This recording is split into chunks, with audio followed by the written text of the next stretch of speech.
Recordemos la ruptura prematura de membranas. Recordemos que al hacerlo pues necesitamos dar madurez pulmonar a través de los esteroides, betametasona y dexametasona. Recordemos que prednisona y otros esteroides no atraviesan la placenta. También recordemos que los esteroides previenen hemorragias intraventriculares, enterocolitis necrotizante y membrana hialina. ¿Qué más debemos de saber de esto? Ruptura de membranas indica pues que se rompen las membranas y no ha iniciado trabajo de parto. Puede ser pretérminos y inicia antes de las 37 semanas de gestación. Recuerden también muy bien que se relaciona con infecciones, inclusive asintomáticas como la bacteriuria y la vaginosis bacteriana, que son las causas más comunes. Puede complicarse con corioamnionitis. Y recuerden que cuando se rompen las membranas se empieza a inducir trabajo de parto y maduración del cuello por liberación de prostaglandinas. Y recuerden que siempre predictor de si va a avanzar o no un trabajo de parto es el grado de Bishop, que indica la maduración del cuello. Debemos recordar también que la ruptura prematura de membranas puede complicarse con corioamnionitis, aumento del riesgo de sepsis en madre y feto, lo cual se inhibe con antibióticos. También si damos antibióticos se retrasa el inicio del trabajo de parto. En quien debemos de inducir el parto aunque no haya maduración pulmonar todavía, en el sufrimiento fetal severo. Esto lo vemos cuando se pierde la variabilidad o hay desaceleraciones muy importantes. Si los, si los signos de buen pronóstico del electrocardiotocograma. ¿Cuáles son? Las aceleraciones, la variabilidad. Entonces, sufrimiento fetal. También pues si hay gran pérdida sanguínea materna o fetal. O también si hay infección, si hay corioamnionitis, debe inducirse el parto. Vamos a ver un poco sobre ruptura prematura de membranas. La ruptura prematura de membranas se define como la ruptura de las membranas en un embarazo a término, con ausencia de trabajo de parto. ¿Qué tan frecuentemente ocurre? En el 8% de todos los embarazos. ¿Cuáles son las causas más frecuentes de fuga de líquido? Pues la ruptura prematura de membranas, pero más común que eso, la incontinencia urinaria de esfuerzo, el flujo vaginal y también las pacientes pueden relacionar hasta pérdida o flujo después de tener relaciones debido al semen. ¿Qué hallazgos físicos respaldan un diagnóstico de rotura de membranas? Acumulación de líquido vaginal en el espéculo, prueba positiva de la nitracina, patrón de lecho en la microscopía, o oligoamnios, que es la menos específica. Entonces, oligoamnios, nitracina, el patrón del helecho y la acumulación vista por el espéculo nos ayudan al diagnóstico. Si no hay certeza de esto, se puede tensionar el líquido amniótico, poner un taponcito y ver cómo el pigmento se escapa. ¿Desarrollan trabajo de parto cuando hay ruptura de membranas? Sí, en general en un 70%. Entrará en trabajo de parto las siguientes 24 horas. ¿Qué es una ruptura prematura de membranas prolongada? La ruptura prematura de membranas prolongada es aquella que dura más de 18 horas después de iniciarse el trabajo de parto. ¿Qué beneficios aporta una inducción inmediata a un paciente con ruptura de membranas? Disminuye las infecciones maternas y fetales, también la presencia de endometritis, sepsis neonatal, corioamnionitis y el ingreso de unidades de cuidados intensivos neonatales. Recuerden que que siempre hay que dar antibióticos, y si el bebé es menor de 34 semanas, podemos dar inducción de los pulmones con beta o dexametasona. Recordamos que damos estos esteroides porque son los que atraviesan la placenta. ¿Cuáles son los riesgos de inducción cuando hay una calificación? ¿Cuáles El riesgo de inducir una paciente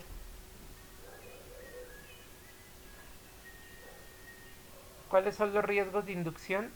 Cuando hay una calificación de Bishop baja, la imposibilidad para la inducción, un trabajo de parto prolongado y la cesárea. Recuerden que un Bishop adecuado nos lleva a un trabajo a poder inducir adecuadamente el trabajo de parto. ¿En qué consiste la ruptura prematura de membranas en un embarazo pretérmino? Cuando hay una ruptura de membranas no se ha iniciado trabajo de parto y tiene menos de 37 semanas. Ocurre entre el 1 a 3% de los embarazos y los factores de riesgo más comunes son infecciones del aparato genital incluyendo bacteriuria asintomática y por ejemplo una vaginosis bacteriana y coriamnoitis.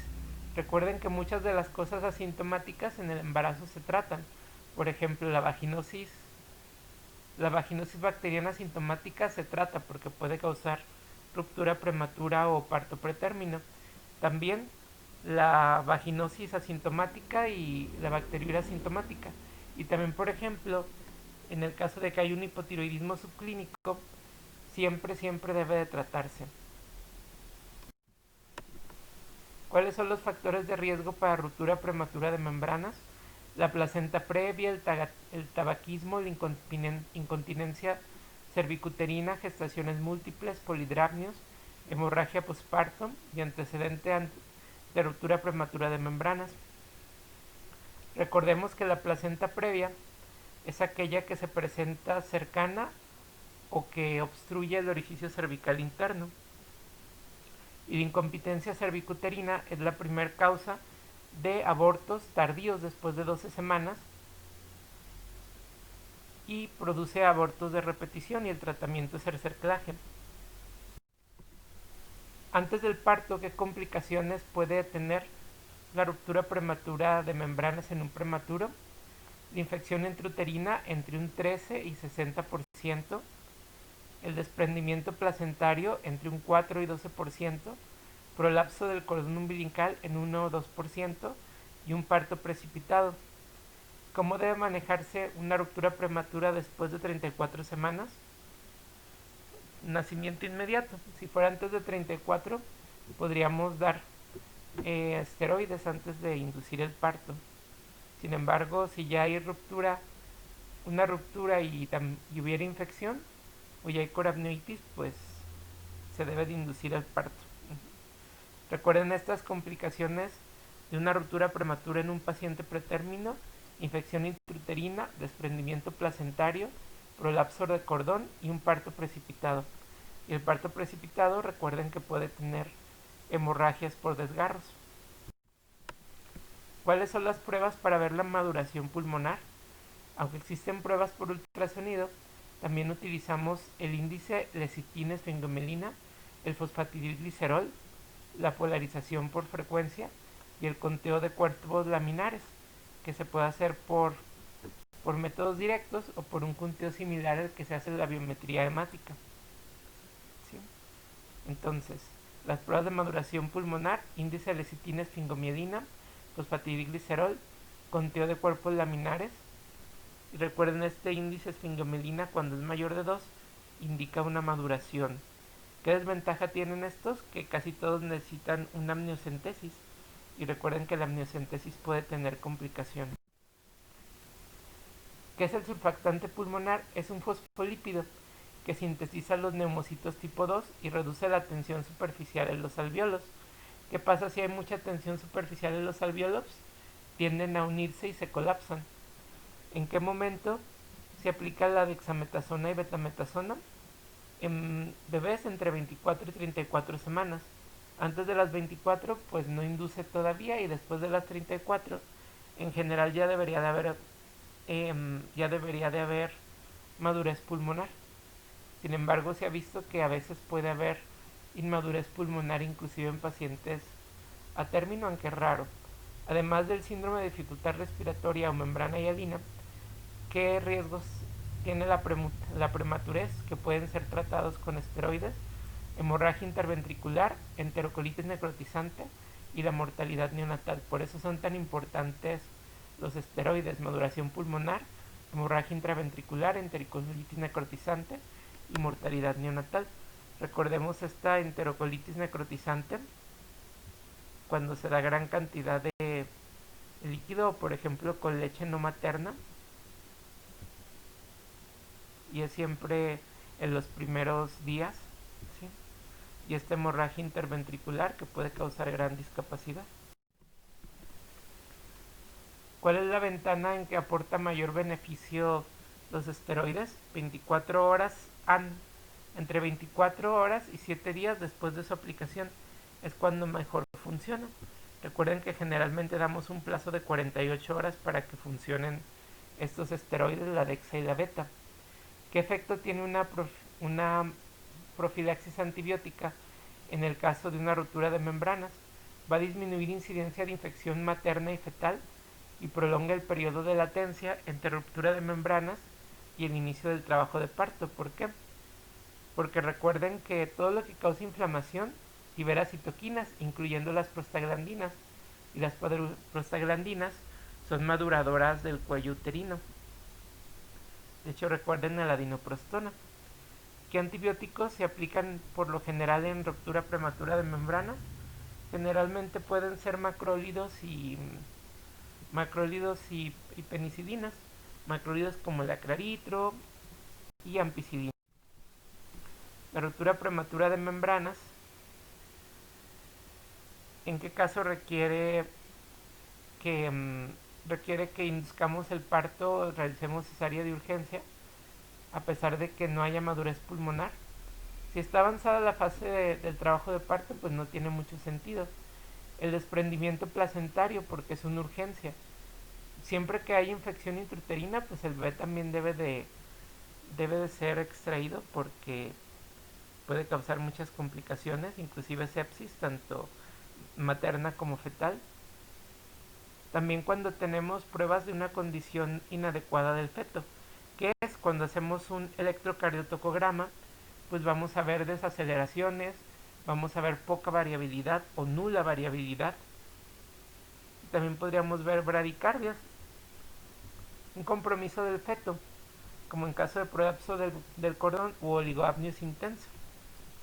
Aunque recuerden que pues ya no sería valorable ya no sería muy valorable ya cuando hay la ruptura. Recordemos la ruptura prematura de membranas. Recordemos que al hacerlo pues necesitamos dar madurez pulmonar a través de los esteroides, betametasona y dexametasona. Recordemos que prednisona y otros esteroides no atraviesan la placenta. También recordemos que los esteroides previenen hemorragias intraventriculares, enterocolitis necrotizante y membrana hialina. ¿Qué más debemos de saber de esto? Ruptura de membranas indica pues que se rompen las membranas y no ha iniciado trabajo de parto. Puede ser pretérmino si inicia antes de las 37 semanas de gestación. Recuerden también muy bien que se relaciona con infecciones, inclusive asintomáticas, como la bacteruria y la vaginosis bacteriana, que son las causas más comunes. Puede complicarse con corioamnionitis. Y recuerden que cuando se rompen las membranas se empieza a inducir trabajo de parto y maduración del cuello por liberación de prostaglandinas. Y recuerden que siempre predictor de si va a avanzar o no un trabajo de parto es el grado de Bishop, que indica la maduración del cuello.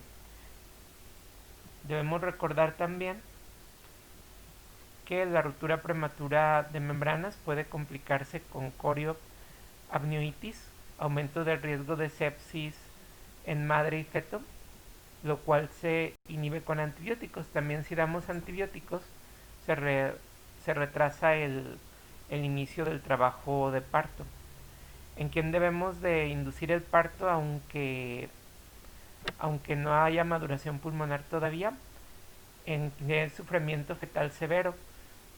Esto lo vemos cuando se pierde la variabilidad o hay desaceleraciones muy importantes. Si los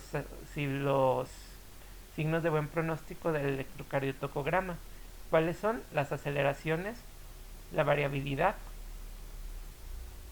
Entonces, sufrimiento fetal, También pues si hay gran pérdida sanguínea materna o fetal, o también si hay infección, si hay coreamnionitis, debe inducirse el parto.